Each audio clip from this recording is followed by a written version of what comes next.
Hi, everybody. Um, we have four questions. I'm not really sure we're going to get through them because all of them are pretty interesting, but no matter what, we'll give it a try. And this one is from Chris McLaughlin. Uh, just keep in mind when I'm doing this thing, you have to realize that this is just an option as an understanding that relates to spiritual development. You have an interaction with yourself all the time. Everyone does. And no matter what they believe about spiritual growth capacity, they're really dealing with images and states of relationship that they already have within themselves. And they constantly, as we all do, protect what you believe no matter what. So the effects of other options on that are certainly in the beginning almost rudimentary, almost to the point where there's no effect whatsoever, because normally we're not really interested in shifting and changing ideas that we already have. There is a very selective difference between engaging with higher states, what one could call higher states, and engaging with a personality that rigidly believes what they tend to believe, and they end up calling that a relative truth, or actually a truth that is not very relative, but certainly almost perfect. It's a dilemma. We all have this on this planet. And if you can get to the point where you understand that we are hopefully involved with cycles of learning as we engage one day after another, 1 year after another, 1 decade after another, for some of you, 1 century after another, if you're lucky to live into the next century, if that is luck. And I say that with all due respect to everybody. I did meet a gentleman that said he was 142 years old, but he was lying on a bed and he was being filled with oxygen, and he believed that he was actually contributing to the species by being alive at 142.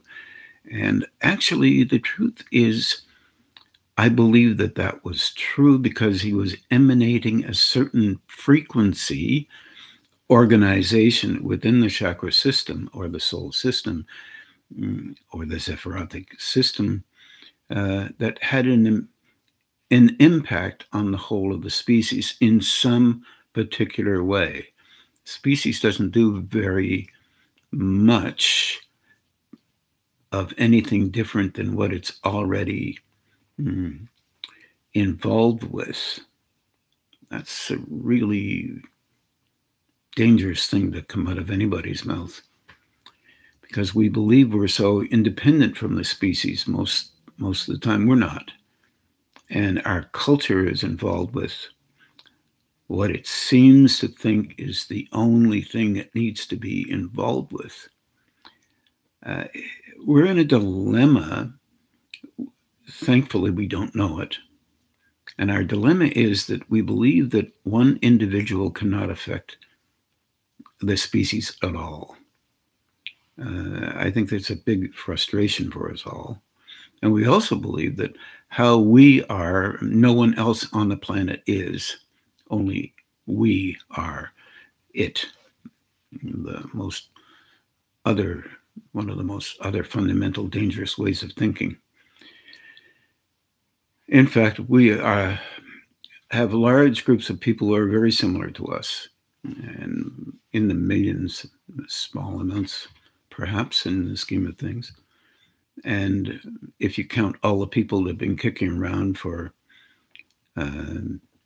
thousands of years, and we tend to think in very isolated terms and protect ourselves in very isolated terms. And the movement in relationship to spiritual development is a movement towards understanding our elementary, isolated way of engaging, but perhaps even gaining access to an understanding that others have similar ways of thinking and other frequencies that are operating in them similar to ours, and thus makes them act out or sense or feel roughly about the same way. And also at the same time, our relationship with learning is relative as well. We come up upon an idea that we believe is very wondrous to us, and we tend to hold on to it as long as we can. We think in terms of this is the right way to be and this is the wrong way to be, and we have to do that because this is the way we have been taught, and we follow those kind of rules and regulations that have been set down by our past, even though if we don't like them and we believe that we don't live them, to some degree we do live them by judging and being tormented by how others engage in life. And this is just normal for us. Do we have any responsibility for that? Absolutely. As we learn, perhaps we can come face to face with the realization that we have a responsibility to us in a much broader way than engaging with what's wrong with us and what's right with us. Because we then become involved with a relationship with life itself, if you look at that from a universal point of view, and a life force being infinite in nature, because it includes every living beingness, whatever that means. And at the same time, wondering if we can broaden out our understanding of those who don't do things perfectly well the way we think they should. And this can also cause us anxiety and have a difficult time trying to make sense of those who don't do the right thing. There's a dilemma there because our relationship really means with the right thing, if it's our belief, that we're not able to understand that they can't do anything else. They may be young in nature, and thereby, if they are young in nature, you not being able to do the right thing makes you young in nature. The right thing meaning understand their relationship with where they are. This is not an easy thing. Being compassionate and loving and engaging with that within yourself, not only for yourself, but for others, is very, very difficult. It's what we're up against in a growing spiritual orientation, if we call it spiritual. If we call it belief, much different territory, because we can come up with using whatever we believe as a truth permanently, engaging with the need to have everyone valuing exactly what we think might be true. This we've been doing for forever, and this we will continue to do. There's a positive side to that, and there's a not so positive side to that, because there's no guarantee that we get the right answer, because once again, that's a right answer, and there's no perfection in our world. No perfection meaning we are attempting, and that's why they brought out rules and regulations in our world, to try and set up some sort of contractual arrangement for individuals who live here, so that we can try and do what we can relative to the rules and regulations that we have. That doesn't work perfectly well, and it never will, because the judgment orientation only is solidified completely when we decide it should be. And if we are not deciding it should be, then it shouldn't be. It's very complicated orientation, but this is about spiritual orientation.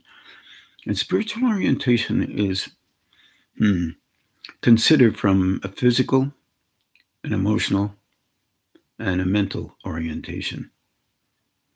To consider from a spiritual orientation is, wow, way beyond our pay grade, I think. Although our belief systems are very, very keenly expressive when it comes to what things should be like and what they shouldn't be like. Our dilemma is, as a species, is how do we break through our ways of thinking when we feel so strongly that we want to engage with a deeper level of spiritual growth. And at the same time, we know the subtleties within us are going to speak to us and tell us, consciously, hopefully, but mainly unconsciously often, that we're acting out in ways that are not that spiritual from time to time. But they are belief-oriented, and they are engaged with validating us as individuals or groups of people or nations or East versus West, or you just name it. We believe that our whole world is goal-oriented.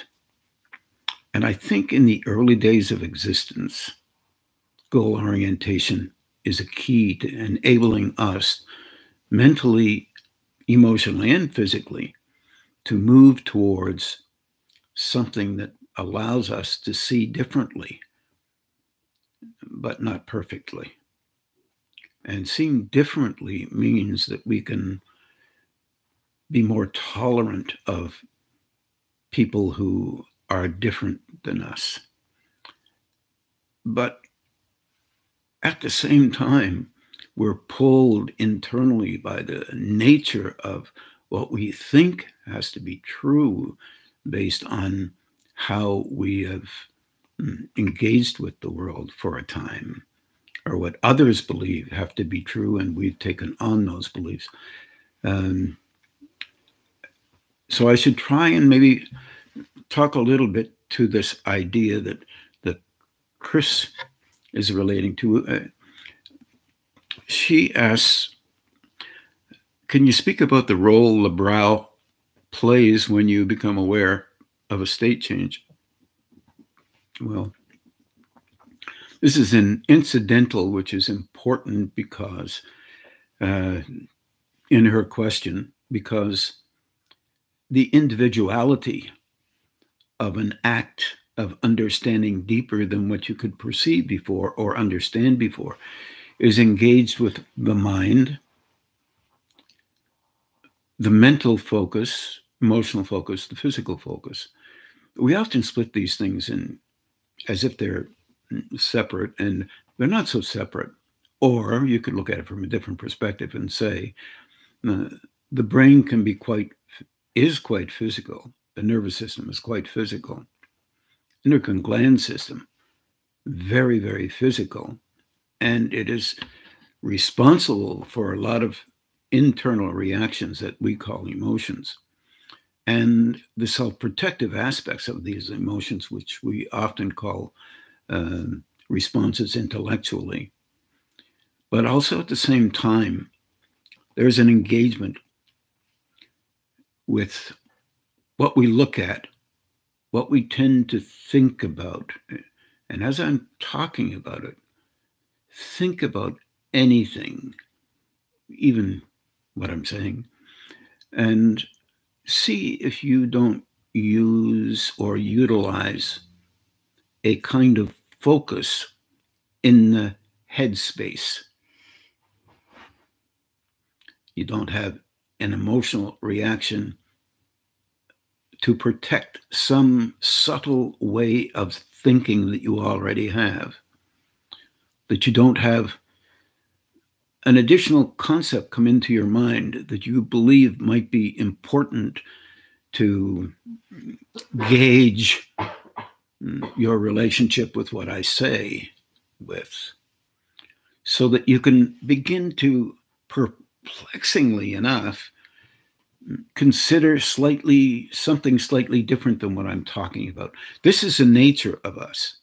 When you have a group of people, billions, come up with an idea, you have many people within that group looking for a different way to do things because we're sort of reflexively defensive about valuing a thought that might be different than someone who is talking or engaging. Or we might be mentally willing to follow along the nature of the thought. Now you're talking about mental engagement here. Still, the brow is still functional. You're using a word or two or an idea that an individual may be speaking about, trying to interpret what they're thinking internally and how that is running through their mind and what kind of logic that they're using. So it's kind of interpretation, I agree, but to try to figure out where she or he is coming from in the way that they're expressing what they're expressing. Now, if it's a mental philosophical orientation, that's one way of doing it.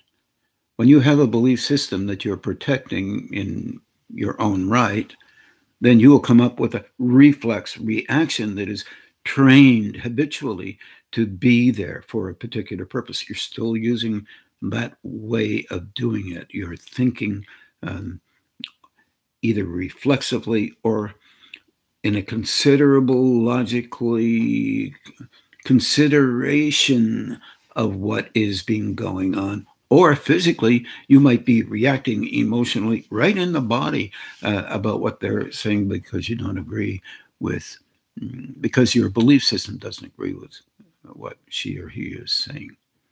That is all legitimate. However, what is often missed is a focal point. You're really focusing through that brow area. Almost, if you took a real close look, it's almost like two sides of your head are pulling together, trying to make sense of something. Well, that's an exaggeration, obviously. But in the pulling of those two sides of your head, literally, physically, emotionally, or quietly, when you quietly engage with the thought inside your head becomes the focal point. That's a pull to a focal point within a mind state. In that pull, you are stimulating your brow center, if it's on that mental state that we were just talking about, out farther because you're not engaging as much with your body and your emotion. You're not looking to have it be right or wrong. You're looking to see what that means to you. You're looking for meaning. Perhaps you might be protective of an image you have of being a great thinker. Therefore, you have to come up with something that defends the great thinking image that you have. This is just normal, natural. This is not negative. This is how we do things. You may not know you do this, but you may also, because you do this often, may have noticed you do this. That is a straight conscious engagement, not only with the brow center or the focus in the brow, but with an understanding of you and what your images are involved with. Not all of them, but some of them. And there's a great interplay of images that we have for the purpose of survival. You could draw that on a board, putting one square with hundreds of different squares interacting, moving on an angular direction, one in the background, suddenly in the foreground, in the background again, in the foreground, and many of these moving around to engage with an image that you're coming up with because you're trying to be helpful and understand something beyond what you already considered, or protect what you've considered, or just be all uptight because you have to listen to somebody chatting on about something you're not really that bloomin' interested in. Yeah, all of those is part of us. We've all done these things. Not negative at all. But Is the brow functioning? As Chris says, does it? When you shift different states, does the brow play a role? And it does. It plays a role. If for no other reason, we engage with others through the eyes. The eyes play a tremendous role. They lie. They judge. They get angry. They get fearful. And they also change levels. Changing levels within the eyes has always been known by many of the philosophical, or let's say spiritual philosophical folks that have been kicking around for in the mystery schools for a long time, 300-400 years, maybe more. And probably more, because the Gnostics were way back around the 1st century of AD, and many more. But when you're looking at your relationship inside, you may be profoundly functional emotionally or very physically oriented. The Hindus and the Buddhists do a lot of work with these kinds of, and so do the Taoist orientation, using the chakras as methods of moving from one state to another, trying to engage and link all states together, which with major flows through the root center or gonad center or solar plexus center. And they say these 3 centers are, when they are linked up together and operating all the way through to the top of the head, the brow center is still one of the major focal methods, because we believe in our world that our brain is the most natural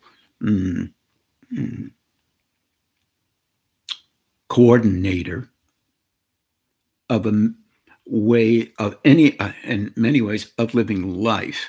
It's the coordinator. It doesn't follow certain rules necessarily. It follows the rules of the individual who's engaging with its individual brain. So that focal point is very important.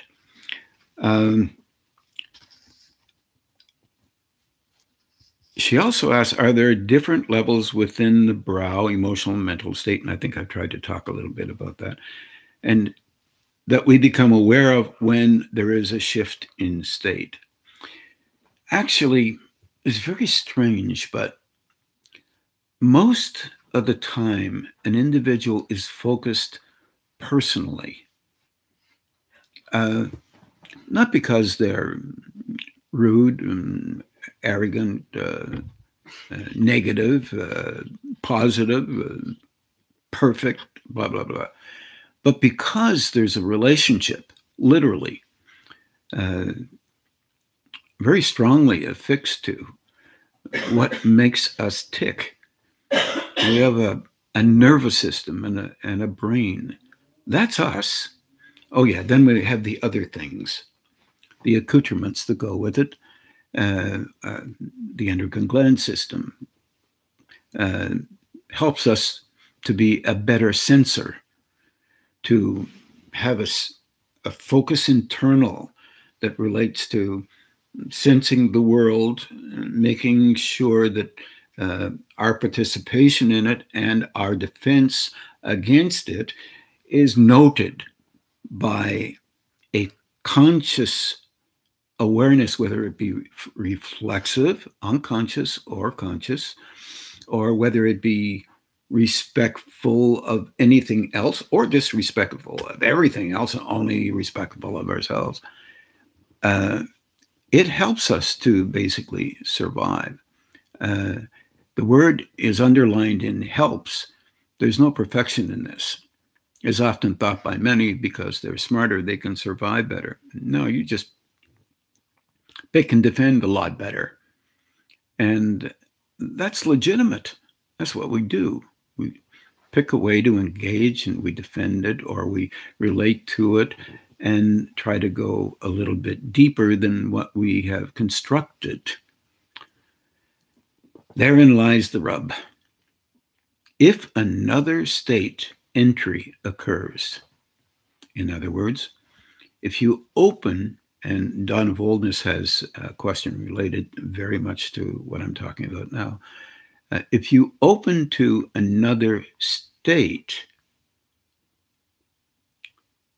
and there are just the same number, if you think about this for a minute, of other states relating to the personality, or the cage, or the square, the place that we have our domain, what we think, what we feel, what we physically engage with or cannot engage with, or how we are able or not able.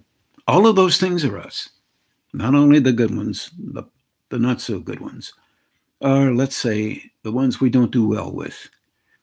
And there are many in both. Both are important. We utilize those systems to perceive others and maybe begin to understand others. Because when we're focused on ourselves and think we're not doing so well, and we can't do this and we can't do that, and we can't understand this and we can't understand that, that's a self-focus.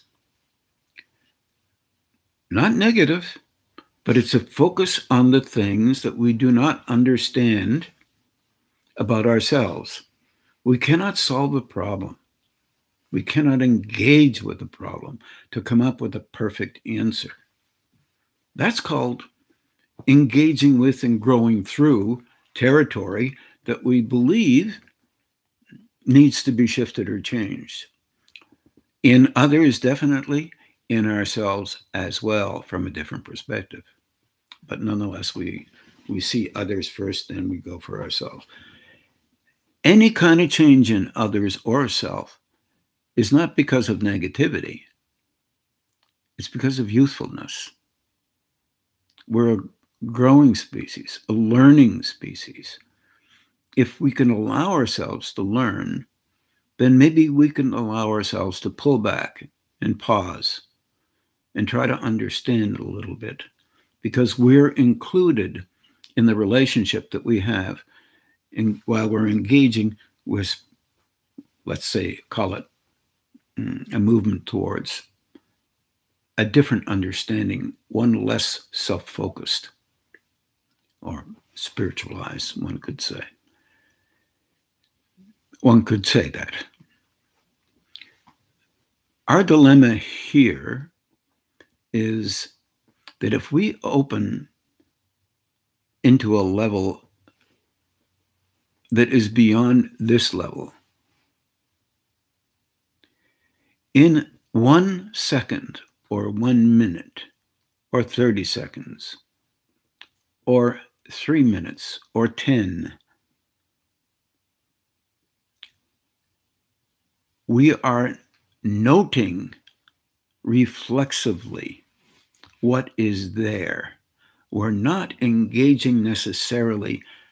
We're conscious, but we don't have an intensity that relates directly to tabulating everything that is recorded in those minutes or seconds.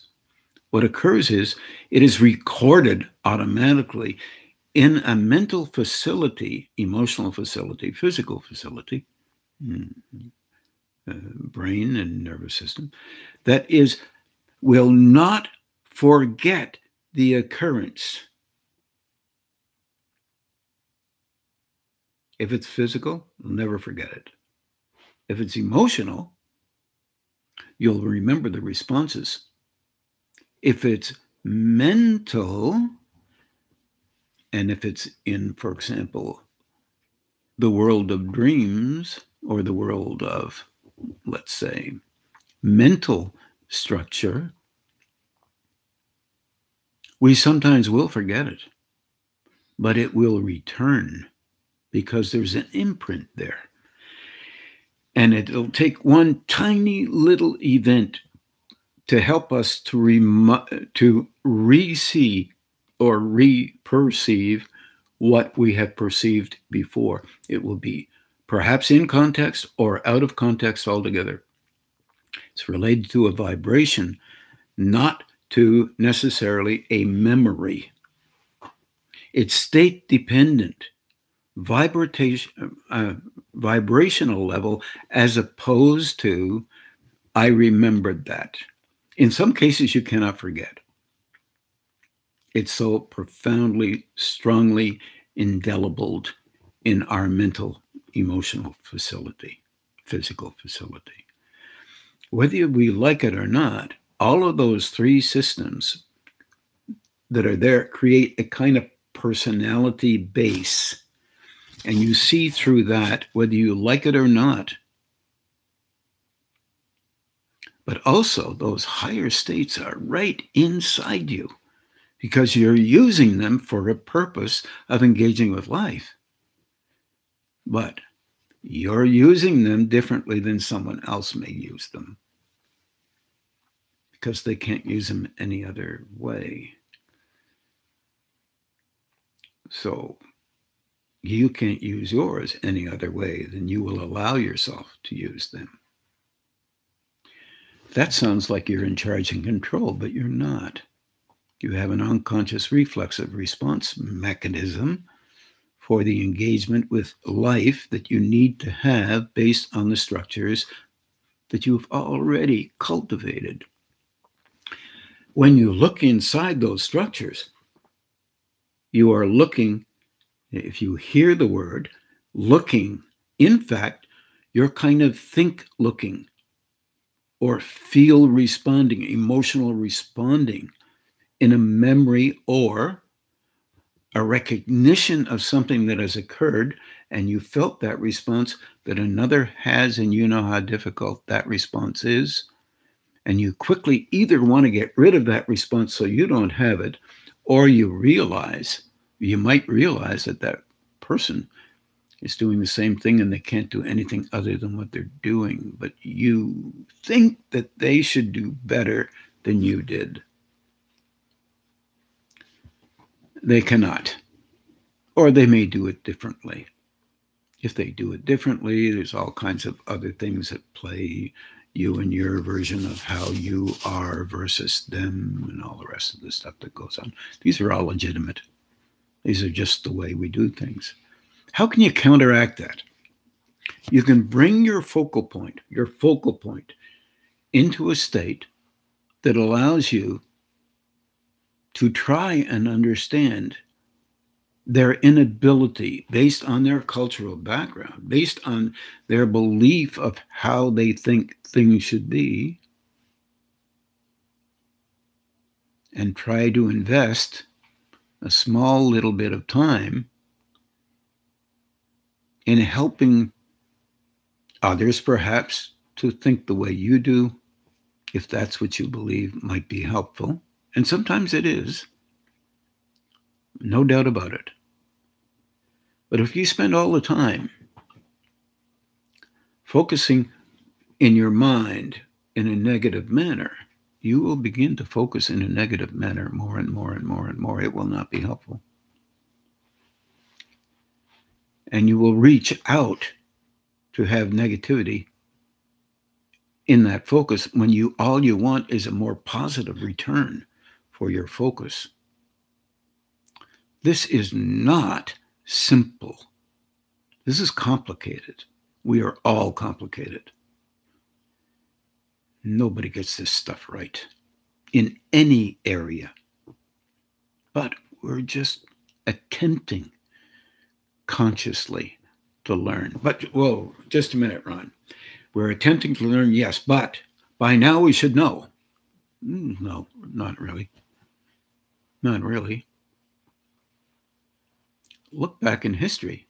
That's what history is important. See how much we learn, have learned, repeat, judge the history, and still repeat it in different ways. But if you can pull back from that awful sense that we repeat history so much and how silly we are, then maybe in your world you can attempt to be responsible by not repeating history. This is very difficult for us to do and we're not inclined to do it. Because, as I said before, and as you've said many times, I'm sure, we mimic, we engage with others, and we mimic others who we believe have a great value to us in our learning process. This is not only parental background, this is anyone and everyone. We think about these things. We develop within these ways of thinking.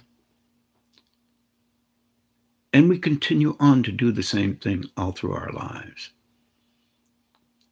So many times you hear people reading papers and then coming up and speaking about the things the same way the papers are talking about them. My question is, do you ever think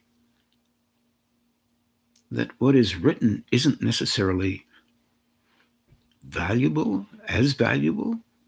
You don't have to emulate everything, but thinking about things on your part helps you to consider and reconsider and again consider and again reconsider and realize how difficult it is to engage with something that would be considered a movement towards perfection when there is no perfection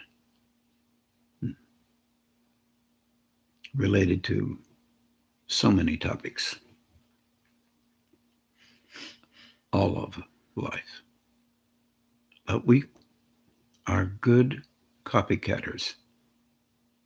We copy. It has helped us to survive. Therefore, copying will continue. Understanding is another groove in our focal point.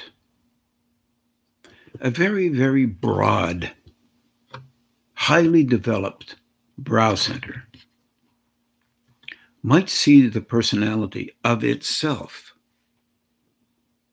as not as developed physically, emotionally, or mentally as it could be. But in that level or the state of higher development, it would not negate those three aspects of the individual who is perceiving, using the tool of personality to perceive that which is there, not negate what is there, and wonder about how it could be helped. Within the confines of the abilities and inabilities of the then nature of the individual that it is, as opposed to what it could be if it were perfect. It is not. But at that level, you are watching you as a being of consciousness, as opposed to, even though in another state, as opposed to an individual that has to be perfect in whatever way that means, because it happens to be seen from another state. The confusion lies in the inability to realize that at higher states, there is not that judgment that arises here in the word superiority to others. I should have said phrase, but I meant the word of superiority. Food for thought, you could say. Yeah, maybe. And I would agree with that. But how do you then deal with the emotional disposition that is fearful inside, that it might be duplicating some of the reflexes that others have in relationship to how the world should be? One way to deal with it is realize that it may be there in you. What you don't like in others may be there in you. Not in the same way, in some other way. That does not mean you are negative, but it does give you pause to reflect and understand that others in our world are young.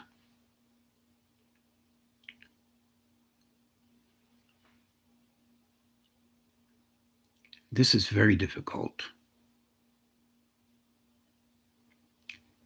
And what's difficult about it is finding out where you are young and not criticizing it,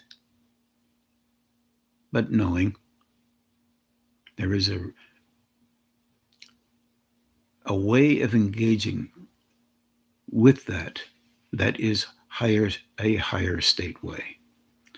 It's not an idea. It's not a goal. It's an intermittent practice. It's a reflection. It's a willingness to be okay with you, with all your warts and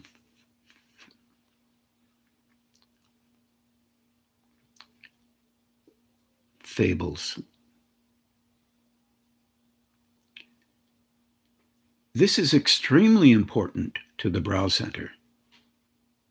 What do you mean by that? Well, it's not a mental engagement that you have with that brow center only. It's a physical, emotional, mental engagement. You perceive all of those traits as you shift into another state. But quickly, you will shift back into the previous states because you need to make sense of things relative to where you are. But those higher states never leave you. The lower states are always there to protect you according to how you have developed protective modalities. They're neither good nor bad, right or wrong. They're just there.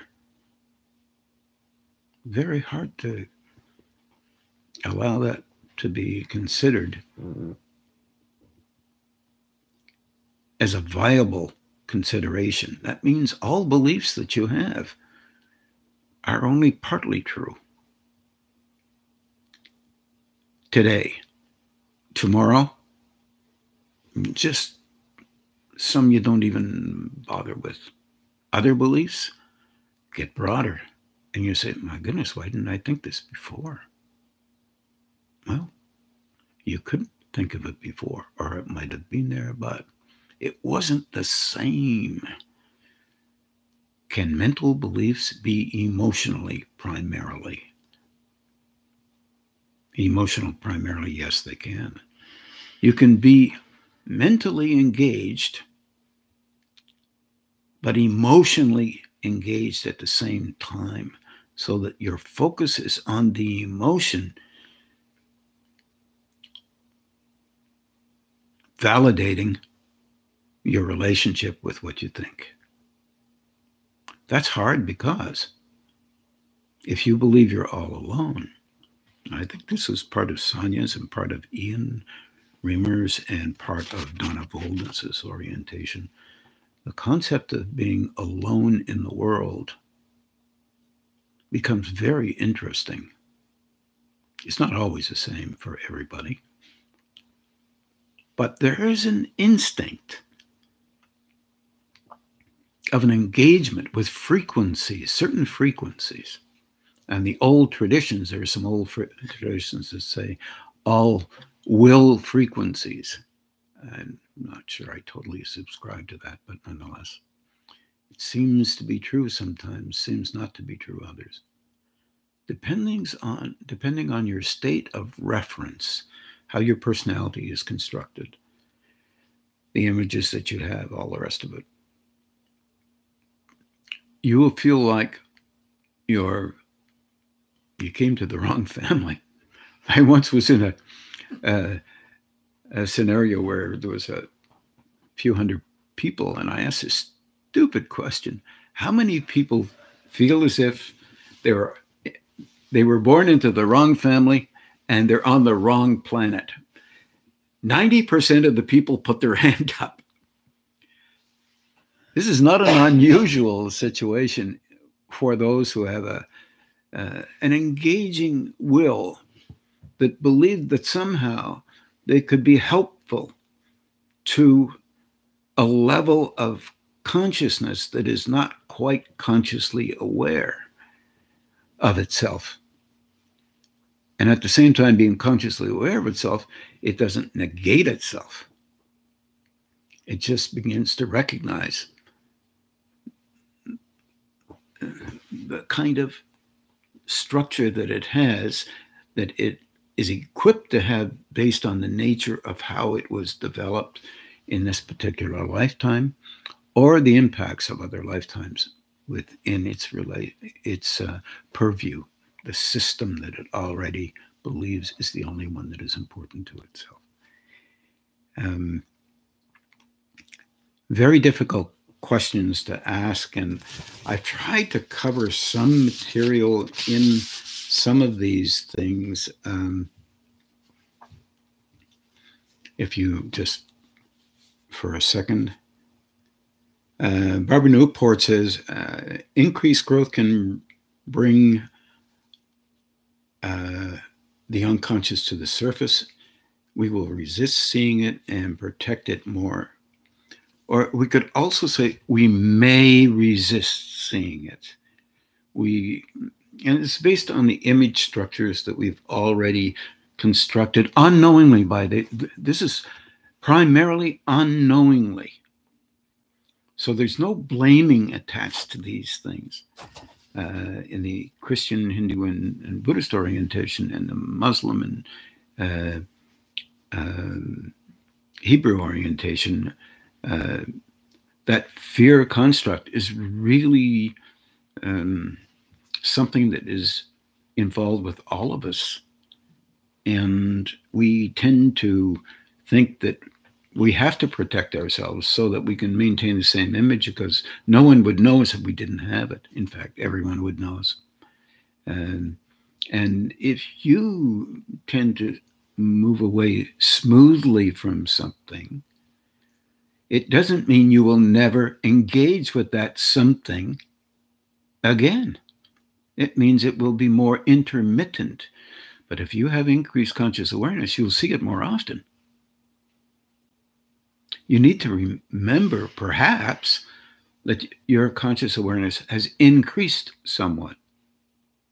For those of you who already perceive that inflow of universality in, through them, and all around them to some degree, even if it's a tiny speck, you will see more. You may not understand more, but you'll be in a movement towards, it's like angular momentum in physics. You're in an angle, your angle of engagement with life will allow you to encounter a different view of what you believe has to be there to be the you that you believe you have to be.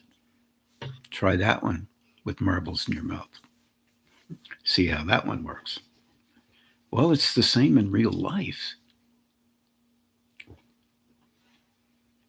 There's a place that might be helpful to cultivate. That place is a place where you can honestly say to yourself, easy does it.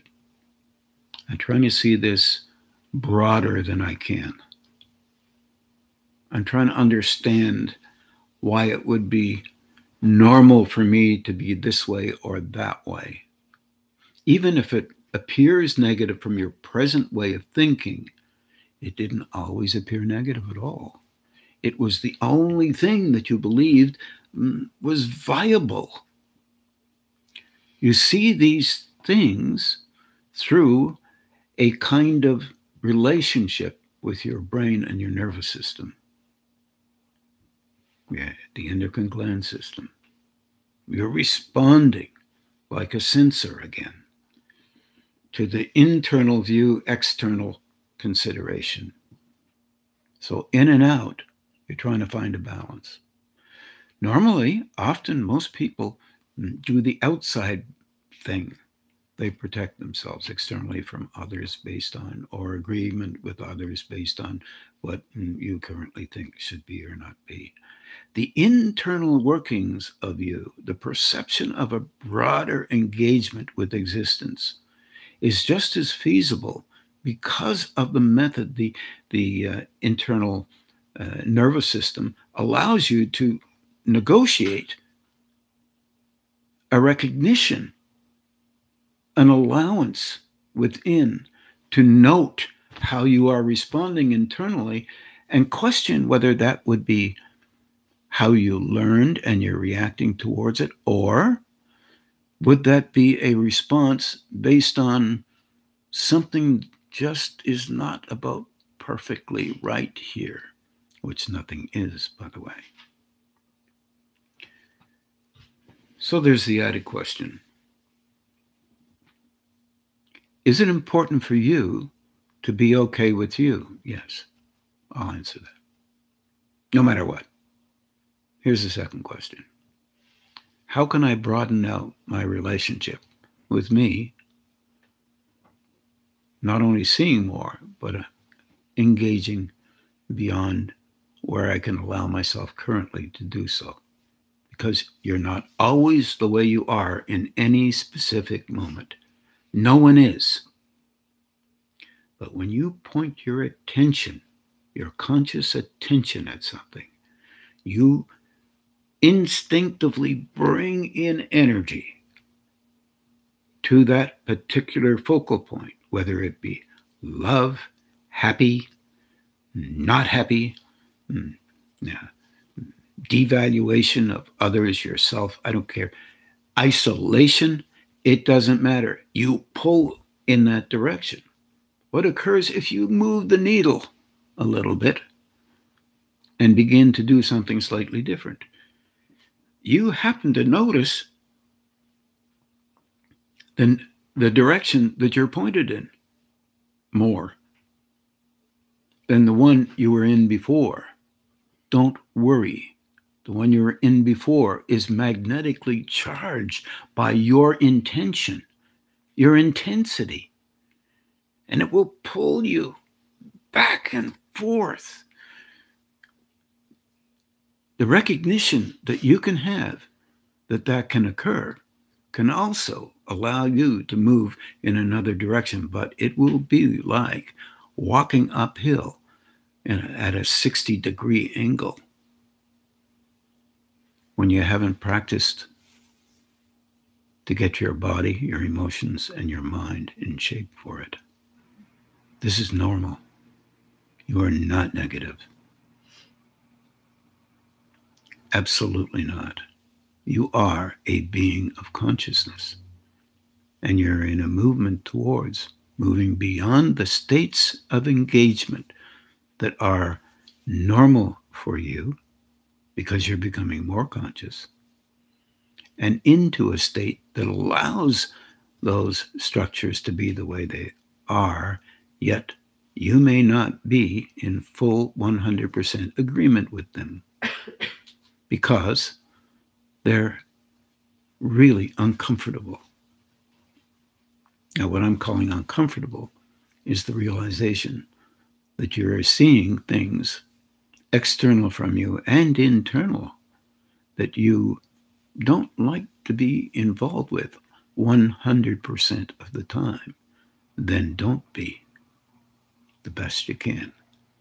But be respectful to you and try to be respectful to the youth of others. Just want to thank you for listening. Take care of yourself.